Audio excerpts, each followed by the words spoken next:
12 जुलाई सन 2022 से धनु राशि वालों को बकरी शनि की पुनः साढ़े साती का जो प्रारंभ हो रहा है वो शनि फंसाएगा जाल में या देगा राहत। इस प्रकार का आज हम आपके साथ में जो टॉपिक लाए हैं, आज हम इसी विषय पर चर्चा करेंगे। तो मित्रों, वीडियो बहुत ही टॉपिकली होने वाला है और साथ ही हम बताएंगे शनि की दृष्टियों को। शनि की दृष्टियां आपके लिए लाभप्रद रहेंगी या धनु राशि और धनु लगन के आप हैं तो आपके लिए ये नकारात्मकता देंगी या सकारात्मकता देंगी, इसी विषय पर मित्रों आज हम चर्चा करेंगे। तो नमस्कार मित्रों, आपका अपने YouTube program good life astro में बहुत बहुत स्वागत है। तो आप हमारे चैनल पर नए आए हैं तो प्लीज़ आपसे आग्रह करते हैं कि आप हमारे चैनल को प्लीज़ लाइक करें, सब्सक्राइब करें और बेल आइकन के ऑल वाले बटन को प्रेस करें, जिससे हमारी वीडियो की नई नई नोटिफिकेशन आप तक पहले से पहले पहुंच सके। तो हम वीडियो को स्टार्ट करते हैं और आज बात कर रहे हैं धनु राशि, धनु लगन के हैं आप। तो आपके ऊपर ये 12 जुलाई सन 2022 से जो शनि की वक्र चाल है, जो साढ़े साती का 6 महीने का टाइम पीरियड है, 17 जनवरी सन 2023 तक का, वो आपके जीवन में लाएगा राहत या फंसाएगा जाल में। ये देखिए कि जब शनि क्या है? शनि न्याय है, शनि कर्म है, शनि जीवन में आधारशिला है। जब हमारे इस कलयुग के चरण में शनि की प्रधानता क्यों है, इस बात को समझिए आप। जब हमारे ये कलयुग का चरण बढ़ा तो कलयुग के चरण में धर्म और कर्म दो ही रह गए। तो पहले क्या था सतयुग। भगवान रामचंद्र जी ने जब जन्म लिया, जब सतयुग था। जब द्वापर आया तो द्वापर में जो भगवान कृष्ण ने जन्म लिया वो द्वापर था। फिर आया त्रेता युग, तो त्रेता युग में कर्ण हुए, राजा कर्ण हुए, जिन्होंने पुनः मरने के बाद फिर जन्म लिया और वो सोने का दान करते थे। इसकी कथा ये आपके सामने मैं थोड़ी सी वर्णन करना चाहूँगी कि त्रेता युग में राजा कर्ण हुए थे। तो जब कर्ण हुए तो उनके पास अथाह दौलत धन संपत्ति थी। तो कर्ण क्या थे कि कर्ण सोने का दान करते थे और सोना जो कि गरीबों में जो दान करते थे वो बेचकर फिर क्या करते थे कि उससे अन्न खरीदते थे। लेकिन जो ज्योतिषी थे उस समय के और ज्योतिष शास्त्र के ज्ञाता थे, तो उन्होंने ये कहा था कि आप देखिए कि जब आप इस युग में आप जब ये सोने का दान कर रहे हैं तो महाराज आपके जीवन में भी सोने का, जब आप मरोगे तो आपके जीवन में भी जो भोजन आएगा वो सोने का आएगा। क्यों? क्योंकि जब आप सोने का दान करते हो तो आपको जब मृत्यु के बाद जब भोजन दिया जाएगा, मृत्यु लोक छोड़कर जो आप वहाँ जाओगे दूसरे लोक में, यम लोक में, तो आपको क्या होगा कि आपको वहाँ पर खाना नहीं मिलेगा तो आपकी तृप्ति होगी नहीं। आप क्या करोगे कि सोना दान करते हो तो आपकी थाली में सोना ही परोसा जाएगा। तो वो राजा मानने को तैयार नहीं थे क्योंकि वो त्रेता युग था और ज्योतिषीय शास्त्र की वो बात मानने को तैयार नहीं थे। तो वो कहते थे कि जो ब्राह्मण देव हैं, आप मुझे सलाना दें, मैं तो सोने का ही दान करूंगा क्योंकि मैं अथाह धन संपत्ति सोने का मालिक हूँ।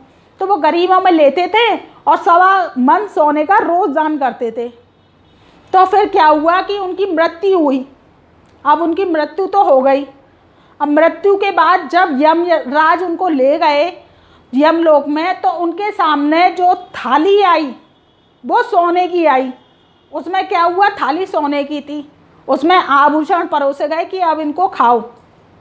तो ये बताइए कोई सोना खा सकता है? सोना तो केवल पहना जा सकता है। तो उनके जो आभूषण थे वो जो दान करते थे वही आए।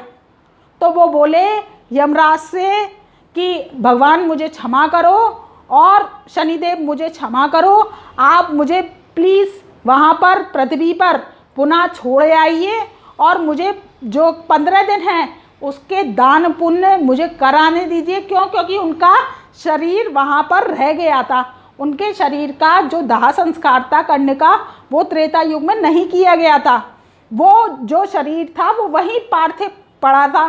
तो भगवान ने पुनः उसमें प्राण डाल दिए।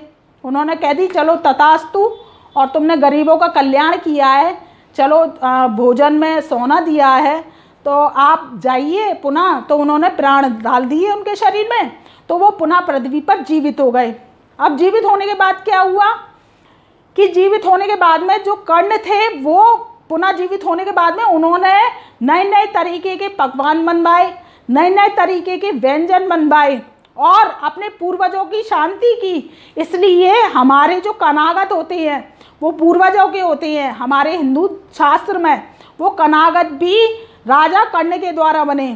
तो राजा कर्ण ने अथा जो कि अन्न था उसका दान किया, पुण्य किया, धर्म किया, गरीबों में बंटवाया, गरीबों के बच्चों को दिया और अपनी प्रजा में बांटा। तो वो पुनः 15 दिन के लिए जीवित हुए और उन्होंने अन्न का दान किया और वो मान गए कि ज्योतिष शास्त्र होता है, ज्योतिष शास्त्र में लिखा हुआ जो कि शास्त्र है ये वो अखंड सत्य है। तो उन्होंने पाँव हाथ लगा के, जो ब्राह्मण देव थे, जो ज्योतिष शास्त्र के एस्ट्रोलॉजर थे उस समय, तो उन्होंने पाँव हाथ लगा के क्षमा याचना की कि महाराज आप सही कह रहे थे, मैं पुनः पृथ्वी पे आया तब मुझे पता चला कि वहाँ पर यमलोक में मुझे सोना ही खाने को मिला था और सोना मैं कैसे खाता, तो मैंने यहाँ दान पुण्य किया। तो अब मेरे प्राण भले ही निकल जाए, क्योंकि उनने 15 दिन में इतना दान पुण्य किया कि जब वो पुनः जब मृत्यु हुई उनकी और यमराज ले गए तो उन्हें जो थे वो भोजन की प्राप्ति हुई और जो कर्ण हुए वो कनागत बना गए। इसलिए हम जो कनागत आते हैं हमारे पूर्वजों के 15 दिन के, जो दिवाली के आसपास आते हैं, आपने देखा होगा दिवाली से पहले, तो वो जो कनागत आती हैं उसमें हमारे पूर्वजों की शांति के लिए हम भोजन का दान करते हैं।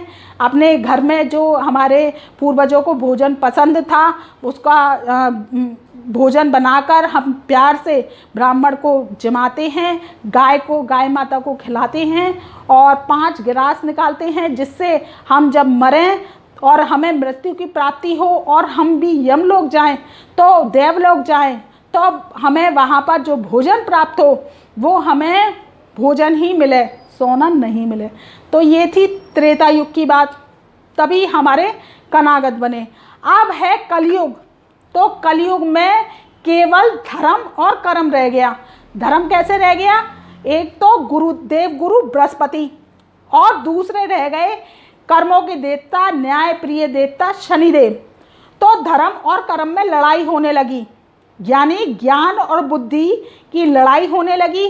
तो ज्ञान बोला मैं बड़ा हूँ, बुद्धि बोली मैं बड़ी हूँ। लेकिन भगवान शनि ने कहा कि जब जो कर्म करेगा कर्म बड़ा है और जो धर्म करेगा वो धर्मों के अनुसार शास्त्री कहा जाएगा, एस्ट्रोलॉजर कहा जाएगा, आध्यात्मिक गुरु कहा जाएगा। तो यहाँ जो हमारे जो कि हमारा जो कलयुगी जीवन है इसमें धर्म और कर्म रह गया। इसलिए न्याय के देवता शनिदेव और देव गुरु बृहस्पति आध्यात्म के देवता माने जाते हैं। तो ये क्या हुआ कि जब ये शनिदेव की जो कि हमारे जीवन में कर्मों के देवता कहे जाते हैं, तो ये क्या है कि कलयुग में बहुत प्रधानता है। क्यों? क्योंकि राहु केतु इनके दास हैं। तो ये हमारे जो पृथ्वी पे छाया ग्रह हैं ये यहीं पर विराजमान होते हैं और जो भगवान शनिदेव हैं वो आकाश लोक में होते हैं, लेकिन कर्मों के जरिए हमें प्रधानता देते हैं।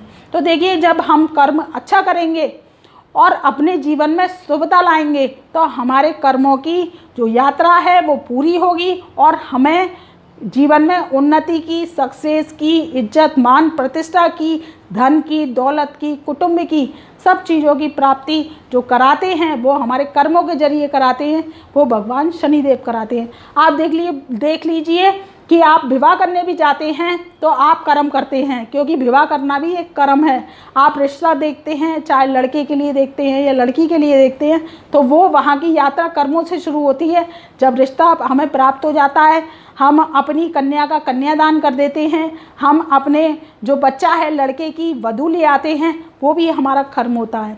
तो वो क्या कर्म होता है कि वो भी भगवान शनि के द्वारा होता है। तो हमारा जो गृहस्थ आश्रम है वो पूर्ण होने लगता है, क्योंकि आगे हमारी जो कि फैमिली होती है, कुटुंब होता है, वो बढ़ने लगता है।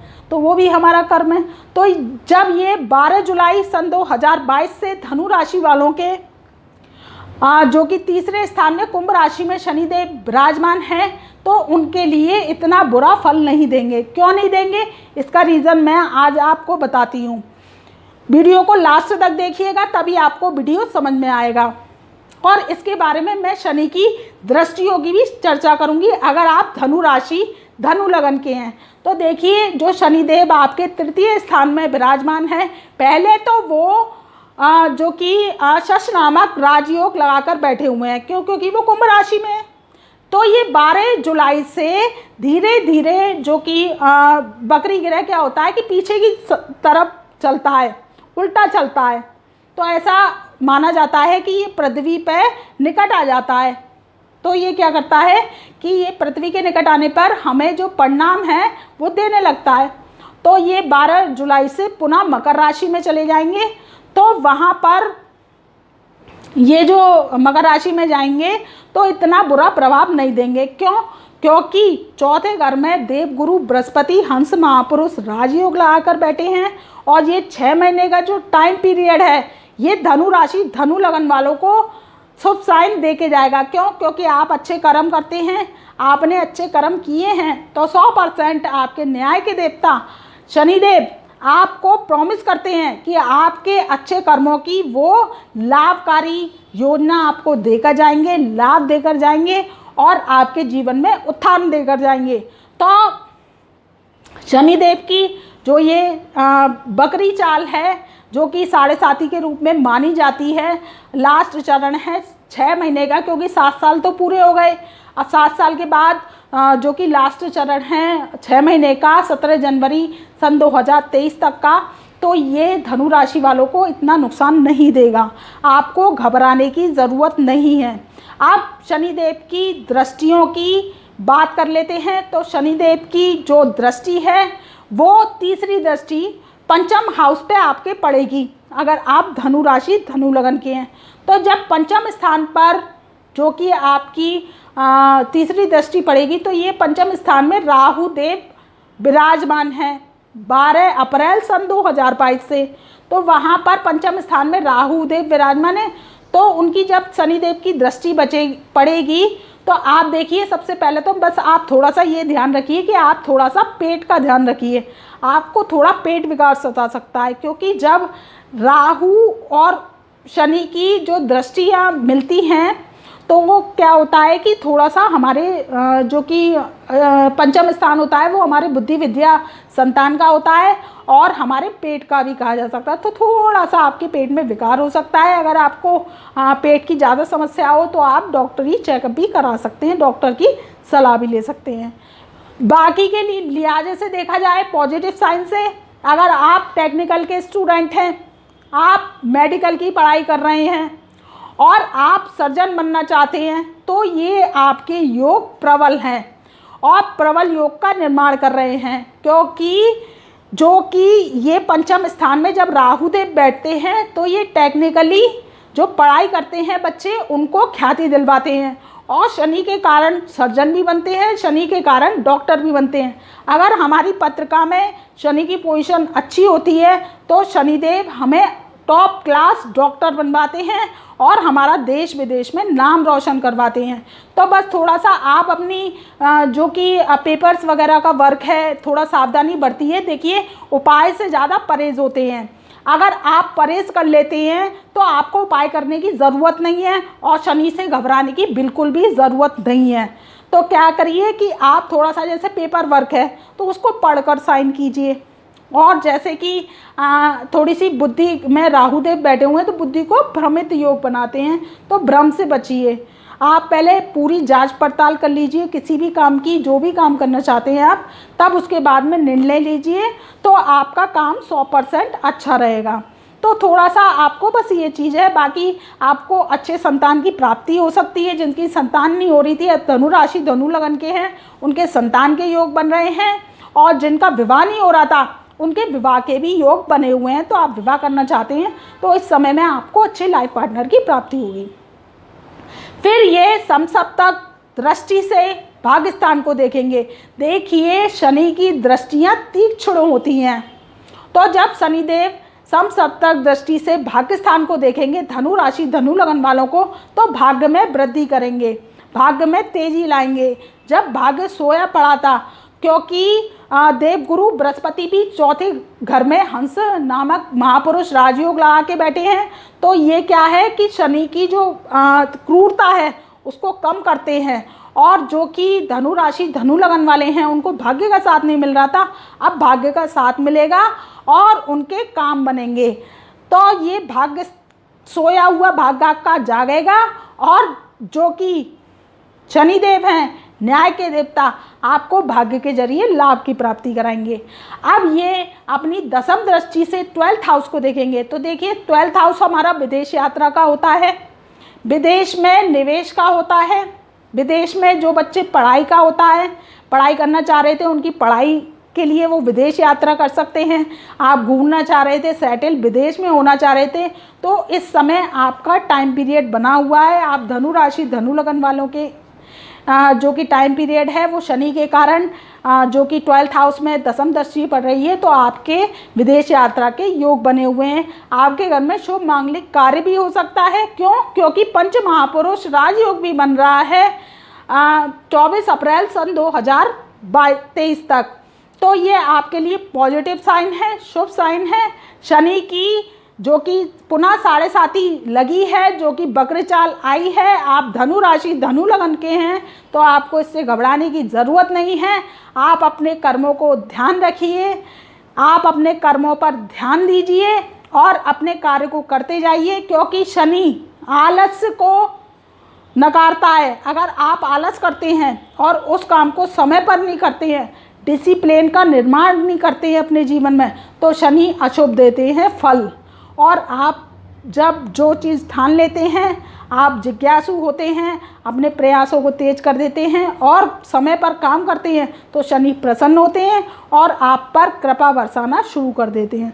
तो देखिए उपाय से ज़्यादा परहेज होते हैं। आप जीवन में स्वच्छ रखिए, सुबह नहाइए धोइए, अपने कार्यों पर ध्यान दीजिए, वाद विवाद से दूर रहिए।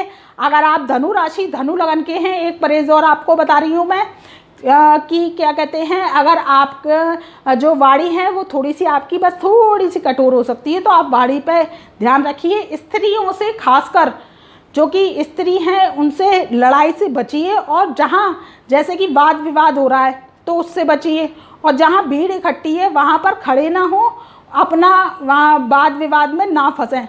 तो ये शनि आपको लाभ ही लाभ देकर जाएंगे और इनकी दृष्टियाँ आपके लिए सुदृष्टि बनेंगी और आपके कामों को तेज करेंगी। तो मित्रों ये था शनि की 12 जुलाई सन 2022 से 17 जनवरी सन 2023 तक का शनि की वक्र चाल का धनु राशि धनु लगन वालों पर प्रभाव। तो मैं अपनी वाणी को यही विराम देती हूँ। तब तक के लिए आप खुश रहिए, आबाद रहिए, अपना और अपनों का ध्यान रखिए। तब तक के लिए मेरा प्यार भरा नमस्कार।